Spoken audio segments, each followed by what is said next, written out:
जादुई गाय की कहानी।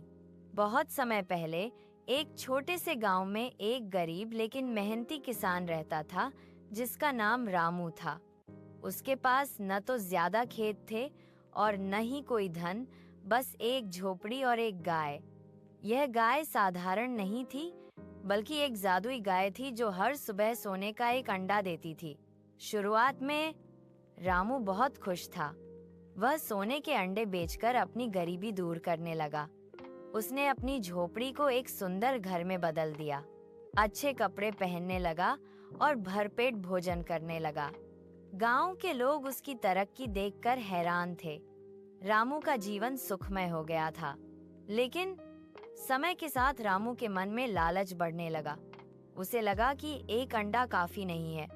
वह चाहता था कि गाय उसे एक दिन में कई सोने के अंडे दे।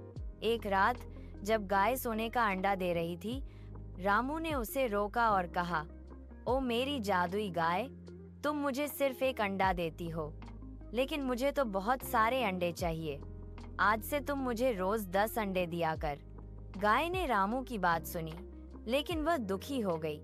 उसने सोचा, यह आदमी लालची हो गया है, इसे मेरी ताकत का सही इस्तेमाल नहीं पता।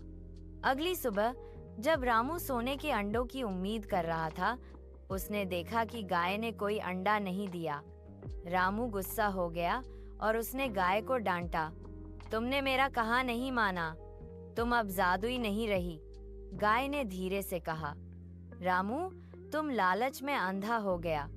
मेरी शक्ति का सही उपयोग करने की बजाय तुमने उसे अपनी स्वार्थ पूर्ति के लिए इस्तेमाल करना चाहा। लालच हमेशा विनाश लाता है। अब मैं तुम्हें सोने के अंडे नहीं दे सकती। यह कहकर गाय चुप हो गई। रामू ने बहुत कोशिश की, लेकिन गाय ने फिर कभी सोने का अंडा नहीं दिया।